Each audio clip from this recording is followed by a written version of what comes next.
Hello everyone and welcome to a new video of your Polyglot Academy. Today it's lesson 39 and we're going to talk about temporal subordinates with während, solange, sobald, etc. So let's start. Now first we're going to talk about während. Während can be translated to the English while, and it expresses that two events are happening at the same time. Here's an example. Während ich koche, hört sie Musik. Während is used here to indicate that two actions are happening at the same time.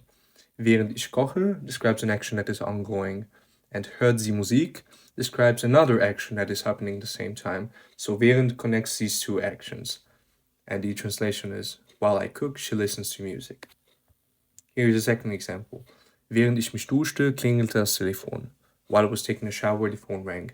And während basically has the same function. While I was taking a shower, the phone rang. So these are two actions that are happening simultaneously. Let's move on. And now we're going to consider solange. Solange indicates that one event continues as long as another event is ongoing. Let's consider an example. Solange du lernst, bleibe ich hier. As long as you study, I will stay here. Solange is used to express that one condition or action will continue for the duration of another. Solange du lernst, in this case, sets a condition based on the duration of the studying. Bleibe ich hier indicates an action that will persist only while the studying continues. So only as long as I study, or as long as you study, I will stay here. So solange connects these two clauses to indicate that the second action, so staying here, is contingent on the duration of its first action, studying. And solange could be generally translated to the English as long as. Here's a second example. Solange am Studieren ist, kann sich kein Auto leisten. As long as he's studying, he cannot afford a car. So there is a relationship between the first and the second clause.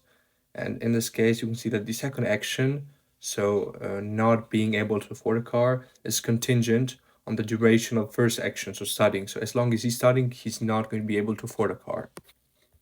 Let's continue with the third conjunction, before. Before is used to indicate that one event occurs before another event in time. Here's an example. Bevor wir essen, müssen wir den Tisch decken. Before we eat, we have to set the table. Before is used to show that one action needs to be completed before another one can begin. And you can see it very well from this example. Bevor wir essen specifies an event that is intended to happen after another event. Müssen wir den Tisch decken describes an action that needs to be completed first. So in this case, before connects the two clauses, establishing a temporal sequence. It tells us that setting the table must be done prior to eating. Let's continue. And now we're going to talk about sobald, which can be translated to the English as soon as. And sobald is used to indicate that one event happens immediately after another event. Let's consider an example. Sobald er ankommt, beginnen wir die Besprechung. As soon as he arrives, we start the meeting. Sobald indicates in this case that one action will occur immediately after another. Sobald er ankommt sets a point in time that triggers the next event, and the subsequent action, beginnen wir die Besprechung, describes the action that takes place immediately after the arrival. So in this case, sobald connects these clauses to show that starting the meeting happens right after his arrival. So it is also a relationship between these two sentences, and it is also very important to know. The next conjunction we're going to talk about is bis, which can be translated to the English until. And bis is used to indicate the endpoint of a time period or action. Here's an example. Bis sie zurückkommt, müssen wir fertig sein. Bis defines the duration up to which something will continue or must be completed. Bis sie zurückkommt sets the endpoint for a time period. And the action to be completed, müssen wir fertig sein, describes what needs to be completed by the time she returns. So overall, this connects these two clauses, indicating that the completion of the task is bounded by her return. And lastly, we're going to talk about seitdem. Seitdem, which can be translated to the English since, is used to indicate that one event has been happening continuously from the time another event occurred. Let's consider an example. Seitdem wir umgezogen sind, wohnen wir in der Stadt. Since we moved, we have lived in the city. Seitdem refers to a continuous state or action that began at a specific point in the past and is still ongoing, and we can see that from the sentence. Seitdem wir umgezogen sind specifies a point in time that marks the beginning of the ongoing action.